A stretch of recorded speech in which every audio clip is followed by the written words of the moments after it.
नमस्कार, राम राम, जय हिंद दोस्तों। आप सभी का एक बार फिर से हार्दिक स्वागत करते हैं हमारे YouTube चैनल में। और दोस्तों, पिछले दो वीडियोस हमारे चैनल पर आ चुके हैं और रीट लेवल 1 की जो मैथमेटिक्स है उसको एकदम आपको डिटेल से मैं यहाँ पर करवा रहा हूँ, और ताकि एग्जाम के अंदर कोई भी क्वेश्चन आपके गलत ना हो, क्योंकि ये जो वेटेज है वो खूब सारा रखता है रीट लेवल 1 के अंदर। तो कई बार क्वेश्चन अच्छे भी पूछे जाते हैं। ठीक है, तो और एग्जाम से पहले आपका पूरा कोर्स मैं करवा दूंगा, तो डोंट वरी रहिएगा। तीसरा वीडियो जो है वो आज आ गया है, इससे पहले दो वीडियो आगे हैं। और इस वीडियो में इस टॉपिक को लगभग लगभग कंप्लीट मैं कर दूंगा। क्वेश्चन जो है वो बाकी रहेंगे, वो हम नेक्स्ट वीडियो में पूरे की पूरी साथ में कवर कर लेंगे। तो इस बात की आप चिंता ना करें, आप बस जो वीडियो आए उसे देखते रहें। और दोस्तों, एक चीज रिक्वेस्ट है आपसे कि कमेंट जरूर करें। जो वीडियो देख रहे हैं जितने भी विद्यार्थी, वो अगर कमेंट करके नेक्स्ट वीडियो की डिमांड करेंगे और वीडियो कैसा है वो उसके बारे में बताएंगे, तो हमें भी मोटिवेशन मिलेगा। क्योंकि हमने अभी क्लासेस डालनी स्टार्ट की है, तो आपके मोटिवेशन की बहुत ज्यादा आवश्यकता है। आप इस वीडियो को शेयर करो तो करो, अच्छी बात है, लेकिन कमेंट के अंदर एक अच्छा सा मैसेज जरूर लिखिएगा कि क्लासेस में जो पढ़ाया जा रहा है वो आपको समझ में आ रहा है कि नहीं आ रहा है। तो उससे संबंधित जरूर बात रखिएगा, क्योंकि पिछले वीडियोस पर भी कमेंट नहीं आए थे। तो उस वजह से क्या थोड़ा पता नहीं चलता मुझे कि हो रहा है कि नहीं हो रहा है, आप पढ़ भी रहे हो कि नहीं पढ़ रहे हो। ठीक है, क्योंकि खूब सारा टाइम लगता है वीडियो बनाने में। तो थोड़ा सा इस चीज का जरूर ध्यान रखें। और चलिए इस वीडियो को शुरू करते हैं। आज मैं आपको बताने वाला हूं भाजकता के नियम। हालांकि रीड से डायरेक्टली सवाल इस पॉइंट से नहीं आता है, और ज्यादा इंपॉर्टेंट भी नहीं है। आप बचपन से ये पढ़ते आ रहे हो कि भाजकता का नियम क्या होते हैं क्या नहीं होते हैं, परंतु कुछ क्वेश्चन मैं आपको यहाँ पर करवा दूंगा, दो तीन क्वेश्चन, कि आपको आइडिया लग जाए कि सर किस प्रकार से क्वेश्चन आएंगे इनसे संबंधित। क्योंकि खूब सारे बच्चों को तो पता ही नहीं है कि इससे इससे भी क्वेश्चन आते हैं। चलिए बताता हूँ। यहाँ पर दो से कौन सी संख्याएं भाग पूरा पूरा जाएगा, जहां पर लास्ट के अंदर 0 2 4 6 8 आएगा, वो संख्याएं सारी की सारी जो है वो दो से विभाजित होगी। ये चीज आपको पता है। तीन से विभाजिता का नियम क्या है? यह है कि सभी संख्याओं का योग करेंगे। अगर सभी संख्याओं के योग के अंदर तीन का पूरा पूरा भाग जा रहा है, इसका मतलब यह है कि आपकी उस पूरी संख्या के अंदर भी तीन का भाग जा रहा है। जैसे मैं आपको कहूं कि 363, तो इसके अंदर तीन से भाग जाएगा कि नहीं जाएगा, कैसे चेक करेंगे? तो इनको जोड़ेंगे। ठीक है, 6 3 9 9 3 12। तो 12 के अंदर 3 का पूरा पूरा भाग जा रहा है, इसका मतलब इस पूरी संख्या के अंदर भी जाएगा, 363 के अंदर भी जाएगा। तो इतनी सी बात ध्यान रखनी है। चार से विभाजित का नियम क्या है सर? अंतिम दो अंक या दो से विभाजित हो, या फिर लास्ट में डबल जीरो हो। ठीक है, यहाँ पे आप ध्यान रखिएगा कि जो अंतिम दो अंक है वो आपके दो से विभाजित होने बहुत बहुत आवश्यक है। तभी आपको पता चलेगा कि भाई हाँ, ये संख्या भी जो है वो इससे विभाजित है। और यहाँ पर मेरे हिसाब से थोड़ा सा इसमें मिस्टेक लग रही है मुझे लिखने में, कि अंतिम दो अंक या तो चार से विभाजित हो, ठीक है ना, या तो चार से विभाजित हो या फिर आपके डबल जीरो हो। ठीक है ना, तो ध्यान रखिएगा थोड़ा सा कि अंतिम जो दो अंक है वो चार से विभाजित होने चाहिए। तो पूरी संख्या भी क्या है? चार से विभाजित है। और लास्ट के अंदर अगर डबल जीरो मिल रहा है, तो आपकी वो संख्या जो है वो चार से विभाजित है पूरी। तो ये चीज जरूर ध्यान रखिएगा। पांच वाला आपको पता है कि सर पांच के अंदर तो कुछ ही नहीं है, लास्ट के अंदर पांच से जीरो आ जाएगा, तो वो पांच से भाग पूरा पूरा चला जाएगा। छठा, कि सर छह से विभाजित का नियम क्या है? तो संख्या दो या तीन दोनों से विभाजित होनी चाहिए भाई साहब, है ना। दो और तीन दोनों से विभाजित होगी तो ही वो संख्या पूरी की पूरी छह से विभाजित, क्योंकि छह को तोड़ोगे तो तीन और दो ही बनेंगे। ठीक है ना, तो तीन और दो दोनों से विभाजित है, इसका मतलब वो पूरी की पूरी संख्या जो है वो किससे विभाजित है? छह से भी विभाजित है। तो इसलिए आपको अलग अलग छह का भाग देके चेक नहीं करना। सात का देखिए थोड़ा सा बहुत कम यूज आता है सात का, लेकिन फिर भी आप एक बार देख लीजिएगा। कुछ नहीं करना, संख्या के जो अंतिम अंक है, ठीक है, तो उसको दो से गुणा करना है। ठीक है, जो संख्या के जो अंतिम अंक है, मतलब यू मान लीजिए कि भाई कोई संख्या है, मान लीजिए कि भाई 2565, तो ये जो अंतिम अंक है पांच, इसको दो से गुणा करना है। ठीक है ना, इसको मल्टीप्लाई करो, दो से 10 आया, और शेष संख्या में से माइनस कर दो। 256 में से क्या करोगे? 10 को माइनस कर दोगे तो क्या आएगा? 246 आ जाएगा। तो अब शेष संख्या अगर विभाजित हो रही है सात से, इसका मतलब संपूर्ण संख्या सात से विभाजित होगी, वरना नहीं होगी। ठीक है ना, सिंपल सी प्रोसेस है। हालांकि इसका ज्यादा कोई फर्क नहीं पड़ता है, क्योंकि अगर उसमें चेक करोगे तो फिर पूरे में ही कर लोगे ना। तो इसलिए सात का ज्यादा यूज भी नहीं होता है, यहाँ से सवाल भी कम ही आता है। चलो अगला देख लो, आठ का। अंतिम तीन अंक या तीन जीरो आनी चाहिए। पहली बात तो ये कि 8 से विभाजित अगर चेक करना है तो अगर लास्ट के अंदर तीन जीरो हो तो आपका 8 का पूरा पूरा भाग जाएगा, या फिर लास्ट की जो तीन संख्याएं हैं उसके अंदर 8 का भाग जाना चाहिए तो आपकी पूरी संख्या 8 से भाग जाएगा। तो ये ध्यान रखिएगा। ये ज्यादा इंपॉर्टेंट नहीं है, लेकिन इसके बाद में जो अपन पढ़ने वाले हैं आज के वीडियो में, इकाई का अंक ज्ञात करना और परिमेय संख्याओं को दशमलव संख्याओं में बदलना, ये बहुत इंपॉर्टेंट है एग्जाम की दृष्टि से। तो लगातार वीडियो में बने रहिएगा मेरे साथ। 9 से विभाजित का नियम, अंकों का योग 9 से विभाजित होना चाहिए, पूरी पूरी संख्या क्या हो जाएगी, 9 से विभाजित हो जाएगी। ध्यान रखिएगा। 11 से विभाजित का नियम क्या है भैया, कि संख्या में सम तथा विषम के स्थानों को पर जो संख्याएं हैं उनको जोड़िए और आपस में घटाइए। अगर अंत में जीरो प्राप्त हो रहा है या फिर 11 का गुणज प्राप्त हो रहा है तो वो पूरी पूरी संख्या किससे विभाजित होगी, 11 से विभाजित हो जाएगी। जैसे एक एग्जांपल मैं आपको दे देता हूं, जैसे कि मान लो 363 हो गया। ठीक है, क्या करना है, इसको जोड़ना है, कितना आया 6, इसको जो ये संख्या बच गई इससे माइनस करना है, जीरो आया, इसका मतलब 11 से क्या है, विभाजित। देखो जैसे 6 3 6 3 6 3, अब ये है इसके अंदर चेक करना है, तो ये संख्याओं को जोड़िए, 3 3 6 3 9। ठीक है, और ये क्या होगी 12, तो 12 माइनस 9 करोगे, क्या आया, 3 आया।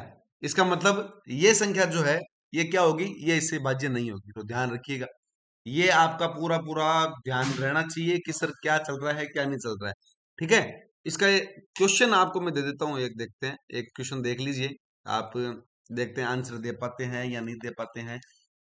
ये क्वेश्चन आपके सामने ये है कि एक संख्या डाल देता हूं आपके सामने।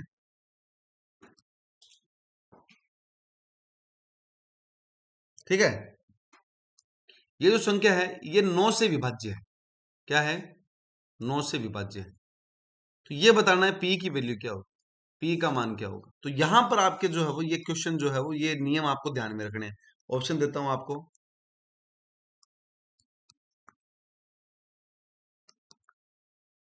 ये बताओ। तो इस प्रकार के क्वेश्चन कैसे हल करोगे, बताओ देखिए। कुछ ही नहीं है, 9 से विभाजित का नियम क्या है वो याद करो। क्या था कि सारी संख्याओं को जोड़ो, उन संख्याओं में अगर 9 का भाग जा रहा है तो पूरी संख्या में जाएगा। कुछ ही नहीं करना, इनको जोड़ दो सब। ठीक है, इन सबको जोड़ो, कितना हुआ, 5 4 9, 9 3 12, 12 2 14, 14 7 21 प्लस पी, 21 प्लस पी। अब देखिए कि 9 से विभाजित होना चाहिए भैया, तो 9 से 9 का पढ़ा बोलो, 9 3 27 होता है ना, होता है कि नहीं, तो नहीं होता है। तो इसका मतलब क्या आना चाहिए, अपने पास 27 आना चाहिए भाई साहब। और 27 कैसे आएगा, अगर इसके अंदर इसकी जगह अगर 6 हो जाएगा तो बताइए, है ना। तो इसकी जगह 6 हो जाएगा तो क्या आ जाएगा 27, तो पी की वैल्यू क्या आ जाएगी, 27 - 21 बराबर 6। तो ये 6 आंसर सही हो जाएगा इसका। तो इस प्रकार से आपको जो ये क्वेश्चन है वो मिलते हैं। तो आपको ध्यान रखना है कि भाई इस प्रकार के क्वेश्चन किस प्रकार से सही करने हैं। और ये विभाजन के नियम, हालांकि रीट लेवल 1 के अंदर ज्यादा इससे सवाल नहीं आता है। सवाल यहां से आता है दोस्त, कहां से आता है सवाल, सवाल यहां से आता है, जो ये मैं आपको जो बताने वाला हूं कि परिमेय संख्याओं का दशमलव प्रसार या परिमेय संख्याओं को दशमलव में बदलना।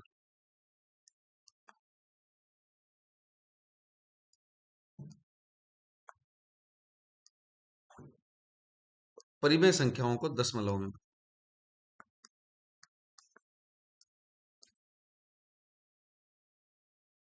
चलिए बता देते हैं। जैसे कि आपको मैंने दे दिया 0.4 के ऊपर बार। इस बार का मतलब पता है तुम लोगों को कि क्या है, इस बार का मतलब यह है कि पॉइंट के बाद में क्या है, 4 4 4 4 परिमेय संख्या है। अब इसको आप p बटा q के रूप में कैसे लिखोगे, ठीक है, तो ये है क्या, दशमलव संख्या।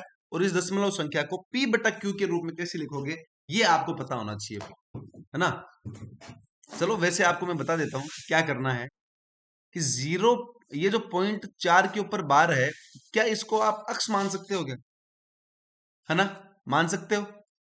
और इसको कैसे लिखेंगे, ओपन करके 0.444444 इसी प्रकार से लिखेंगे ना, है कि नहीं है बताइए, क्या मैं सही बता रहा हूं। क्या आप इसमें दोनों साइड 10 से मल्टीप्लाई कर सकते हो क्या? ज्यादा टेंशन नहीं लेनी, अभी आ जाएगा समझ में, ठीक है ना? ज्यादा लोड लेने की जरूरत नहीं है, अभी आ जाएगा, देखो समझ में, है ना? 10 से क्यों मल्टीप्लाई किया वो अभी मैं आपको बताऊंगा। पी बटा क्यू के रूप में लिखने के लिए किया। अब जब 10 से मल्टीप्लाई किया जाता है तो एक एक पॉइंट जो है वो इधर सरक जाता है, समझे मेरी बात? तो इसको क्या मैं इस प्रकार से लिख सकता हूं क्या?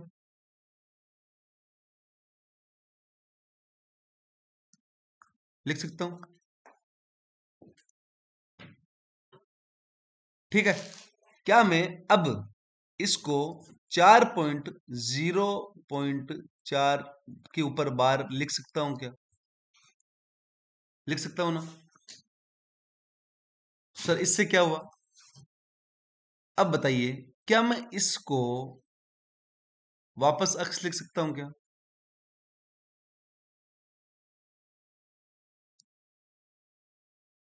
बताइए, लिख सकता हूं ना? अब क्या करें? अब कुछ नहीं, पक्षांतरण करो, इस अक्स को इस साइड भेज दो।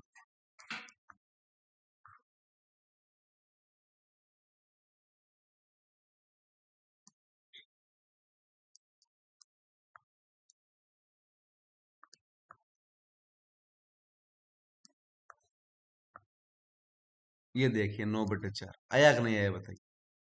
आ गया ना? इसका मतलब अगर आपको कहीं पर 0.4 के ऊपर बार दिखे, उसको क्या लिखोगे आप लोग?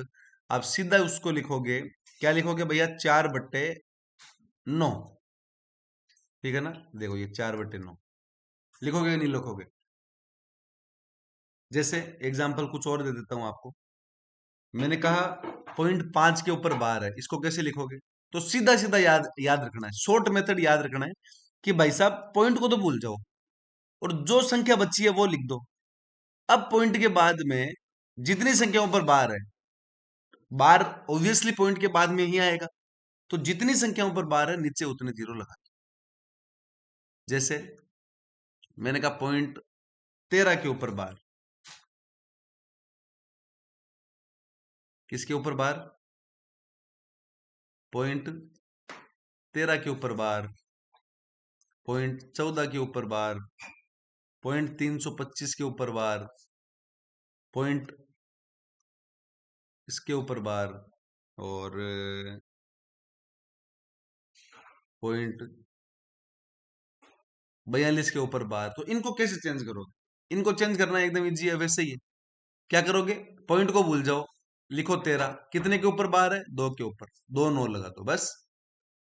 पॉइंट को भूल जाओ, 14 लिखा, पॉइंट किसके ऊपर, कितनी संख्याओं के ऊपर बार है? 2 के, 2 9 लगा दो।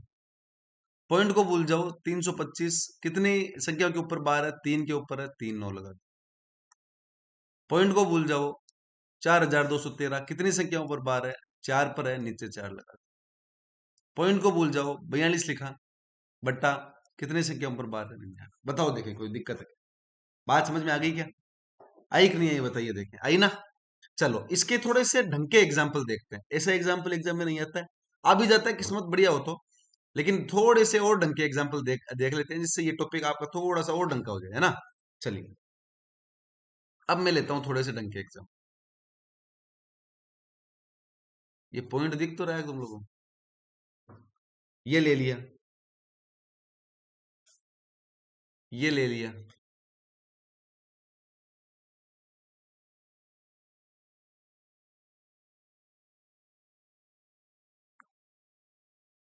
ये ले लिया, ये ले लिया,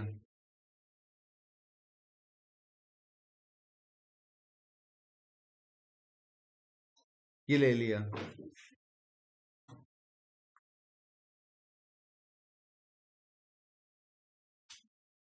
इस पे लगा देते हैं, चलो।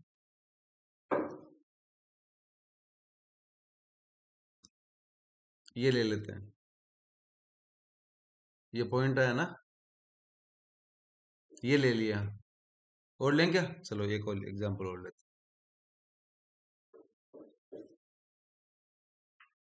ये ले लिया। इसको कैसे चेंज करोगे? तो इसको चेंज करना थोड़ा सा आप थोड़ा सा ढंग से ध्यान दीजिएगा। यहां पर ही ध्यान देने वाली बात है दोस्तों, ठीक है? रटना नहीं है पहली बात तो। आप ध्यान से देखिए क्या करना है। सबसे पहले तो पॉइंट को भूल जाओ। भूल गए सर, लिख दिया 25। अब सर जीरो पॉइंट था, तब तो नीचे सीधे के सीधे जीरो लगा रहे थे। लेकिन अब क्या करना है, आप तो हमको ये बताओ। तो भैया जितने पे बार नहीं है ना, जिस संख्या पे बार नहीं है उस संख्या को इसमें से घटा दो। घटा दिया। अब अपन 9 तो लगा ही रहे थे, ये लो 9। इतना काम कर सकते हो क्या? बस यही है, 23/9 हो जाएगा। इसमें क्या करना है सर, पॉइंट को भूल जाओ। ये भूल गए सर। किस संख्या पे बार नहीं है?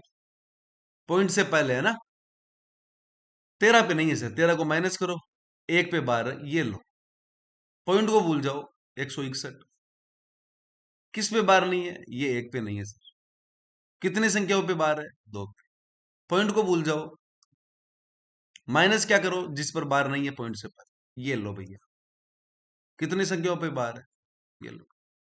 पॉइंट को भूल जाओ, किस संख्या पर बार नहीं है? 3 पर। कितनी संख्याओं पर बार है? ये। अब सर पॉइंट के बाद में इतनी देर तो सब पर बार आ रहा था, लेकिन यहां पर पॉइंट के बाद में किसी पर बार है और किसी पर बार नहीं है। तो क्या करें? तो बेटा जी काम वही करना है, ठीक है ना? जो अब तक करते आ रहे हो काम उतना ही करना है, हल्का फुल्का चेंज कर देंगे खाली। जैसे कि इसको अपन कैसे करें, सबसे पहला पॉइंट भूल जाओ, बोल गए। किसको घटा रहे थे? जिस पर बार नहीं है, वही काम करना है। 31 पर बार नहीं है, नहीं है ना सर? जिस पर पॉइंट है, जिस पर बार है उतना 9 लगा रहे थे, ये लगा दिया लो। एक काम और कर देना कि पॉइंट के बाद में जितनी संख्याओं पर बार नहीं है ना उतना जीरो और लगा देना, एक बस इतना सा काम। जैसे अगला वाला देखो, देखे फटाफट से करो, देखे। ये पूरी संख्या, किस पर बार नहीं है, किस पर बार है, कितने पर है, और पॉइंट के बाद में जो संख्या जितनी रह गई उतने जीरो लगा। बताओ बात समझ में आई कि नहीं? बात समझ में आ गई हो तो जरूर जरूर कमेंट करके बताइएगा। नहीं आई हो तो फिर से समझ लेंगे क्या दिक्कत है, ठीक है ना? करो देखिए फिर से, 1 2 3 4 1, ठीक है? माइनस, सर 123 पे बार नहीं है, ये लगा दिया। सर 2 पे बार है, ये 2 लगा दिया, 9। और पॉइंट के बाद में 2 पर नहीं है तो ये 2 जीरो लगा दिया। बात पल्ले पड़ गई क्या? इसके अंदर 0.04 है ना, ये लो सर, 0.4 लिख दिए। माइनस कुछ नहीं है सर, जीरो लो। नीचे एक पर, पॉइंट के बाद में कितने पर बार नहीं है? ये लो भैया। यहां पर सर क्या करेंगे? ये लो भाई, हो गया। -2 पे बार है, ठीक है? तो यहां पर तो क्या क्या करें, कितने पे बार नहीं है? 2 पर नहीं है तो 52 बट्टा 2 पर बार है, ये 2 9। पॉइंट के बाद में ये एक बाकी रह गया, ये लो। अब बताओ देखें, कोई प्रॉब्लम है कि नहीं है क्या नहीं है, बताओ देखें। कोई समस्या है क्या? बताओ कोई समस्या है तो। एक क्वेश्चन आपको दे दूं करने के लिए, चलो। एक क्वेश्चन आपके लिए छोड़ देता हूं मैं। देखते हैं आपको बात समझ में आई है कि नहीं आई है क्या नहीं है। एक क्वेश्चन आपके लिए मैं दे देता हूं कि 1.33 पर है बार। इसको हल करो। अंश प्लस हर का मान बताना है मुझे तो। अंश और हर का योग क्या होगा? ऑप्शन दे दूं क्या आपको? चलो बिना ऑप्शन ही कर, चलो दे देता हूं भाई, है ना? आप भी क्या याद रखोगे यार। 5 9 7 11, ये लो। ये आपका चार ऑप्शन हो गए। अब बताओ देखें, कर दोगे क्या? ज्यादा को तो कोई हार्ड नहीं है। एक कंसेप्ट और आपको मैं इस वीडियो में मैं बताऊंगा जो बहुत जरूरी है एग्जाम की दृष्टि से। इकाई कांक की याद। क्या याद करोगे? इकाई कांक की याद करना इजी है, ज्यादा नहीं। ये लीजिए, इकाई का अंक। कभी कभी पूछ लेते हैं एग्जाम में, हालांकि जरूरी नहीं पूछा जाए, परंतु जब अब टॉपिक पढ़ ही रहे हैं तो इसके बारे में मेरे हिसाब से पूरी पूरी जानकारी हो जाए तो ही सही रहता है भाई, है ना। चलिए, जैसे कि मैं सीधा क्वेश्चन से ही शुरू करता हूँ कि जैसे मैं ऐसे कह दूं, 963 की पावर 1010, इसका इकाई अंक याद कर।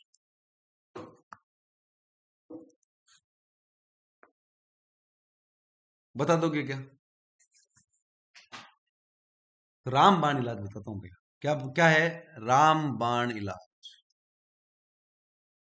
क्या है सर रामबाण? तो रामबाण ये है भैया कि जब भी कोई ऐसा क्वेश्चन दिखे कि सर इकाई का अंक निकालना है, तो घात के अंदर हमेशा 4 का भाग दे दो।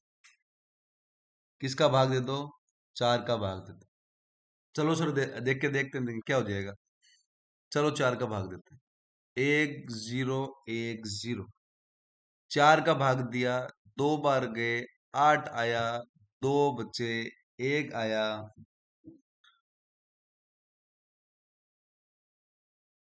और ये 8 आया, 2 गया, 1 आ गया, है ना। 4 का भाग भाग 2 देखे आगे।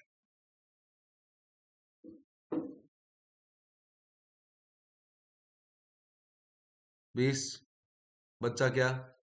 1, ये 0 उतार दिया, उतार दिया, और 2 बार 8, ये आ गया 2। सिर्फ इसका शेषफल पकड़ लेना। क्या पकड़ लेना? कि सर शेषफल क्या आ रहा है, और इस शेषफल को इसके इकाई के अंक के ऊपर लिख देना। ये आपका आंसर हो जाएगा। हमेशा जिंदगी में ध्यान रखना, इस तरीके के क्वेश्चन अगर आ जाए तो इसी तरीके से सोल्व होंगे भैया।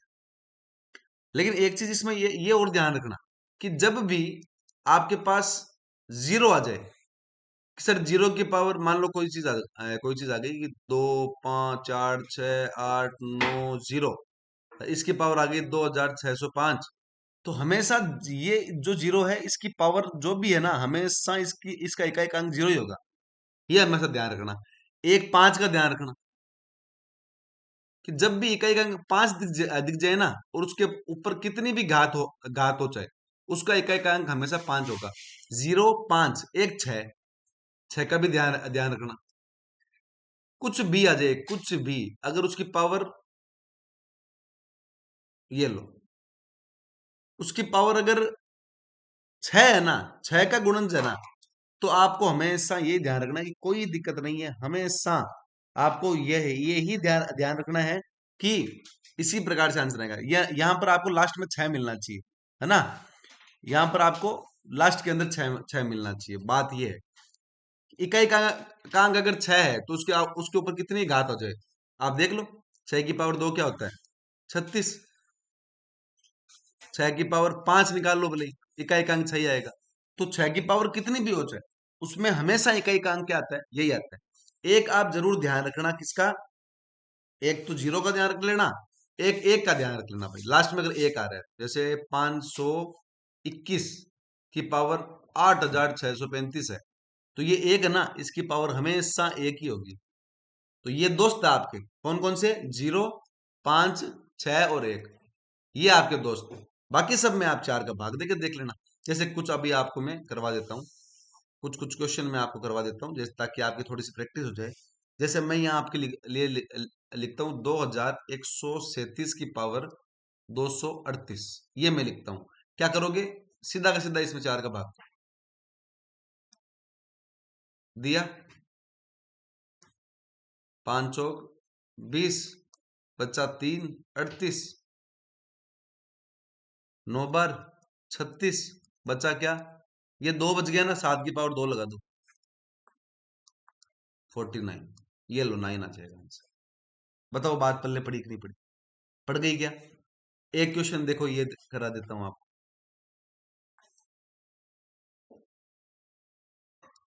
इकाई का अंक निकालने में कोई समस्या है क्या? बताओ इसमें क्या क्या करो? 4 का भाग दो, 6 चौको 24, बच्चा 8, 2, 8, पूरा पूरा चला गया सर, अब क्या करें? तो भैया जब पूरा पूरा भाग चला जाए ना, तो हमेशा आप ध्यान रखना, इसकी पावर ऑटोमेटिकली 4 ही ले लेना। क्या ले लेना? ऑटोमेटिकली इसकी पावर 4 ही ले लेना। क्यों सर? इसका भी रीजन है, क्योंकि किसी की पावर जब लेते हैं तो चौथी बार में पावर रिपीट होती है भाई, पावर की वैल्यू रिपीट होती है। वो चीज आप इधर देख लो भले, आपको मैं थोड़ा एग्जांपल बता देता हूँ। जैसे 2 की पावर 1 2 होती है, 2 की पावर 2 4 होती है, 2 की पावर 3 क्या होती है, 8 होती है, 2 की पावर 4 16 होती है, 2 की पावर 5 32 होती है क्या, 2 की पावर 6 64 होती है, 2 की पावर 7 क्या होती है, 128 होती है, 2 की पावर 8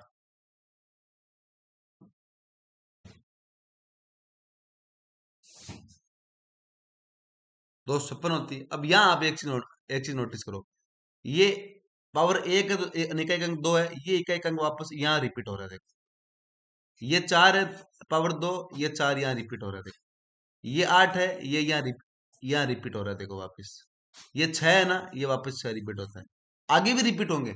जो 9 है, 2 की पावर 9 है, वो उसकी पावर 2 ही होगी, ठीक है ना। जो 13 है उसकी पावर भी यही यही होगी, 17 है उसकी पावर भी 2 ही होगी।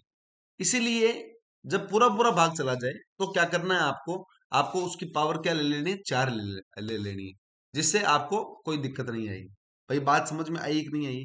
एक क्वेश्चन आपके लिए छोड़ के जा रहा हूँ, देखते हैं कर पाओगे कि नहीं कर पाओगे। मैं लेता हूँ आपके 2 की पावर, चलो 122 की पावर ले लेते हैं, 122 की पावर 173, 122 की पावर 173। इसके अंदर इकाई का अंक क्या होगा बताओ, देखिए ऑप्शन दे देता हूं आपको।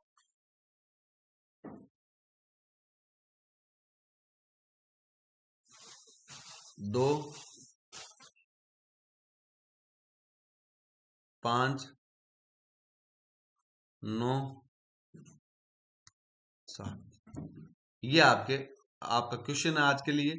ये टॉपिक लगभग लगभग तो खत्म सा ही है, और कुछ चीजें बाकी है जो मैं आपको जो है वो बता दूंगा नेक्स्ट वीडियो में, फिर एमसीक्यूज करेंगे भाई इस टॉपिक पे, ठीक है ना। और कमेंट वगैरह करता रहिए करो। और इसके अलावा जो बुक है उसके अंदर ये पूरा पूरा कंटेंट आपको मिल ही रहा है। बुक आपने नहीं ली है तो मार्केट से ले सकते हैं, मार्केट में नहीं मिल रही है तो आप मुझे इस नंबर पर मैसेज डाल सकते हैं, जिससे मैं आपको बता दूंगा कहाँ से लेनी है कैसे लेनी है भाई, ठीक है ना। तो ये बातें हैं, आज का वीडियो इतना ही था। और कुछ चीजें जो है वो बाकी रह गई है, वो अपन नेक्स्ट वीडियो में देख ही लेंगे। और बाकी आपको वीडियो कैसा लगा जरूर बताइएगा। फिर से नई वीडियो में अगले दिन मिलेंगे, कल मिलेंगे। तब तक के लिए जय हिंद, जय भारत, वंदे मातरम, जय हिंद, बाय बाय।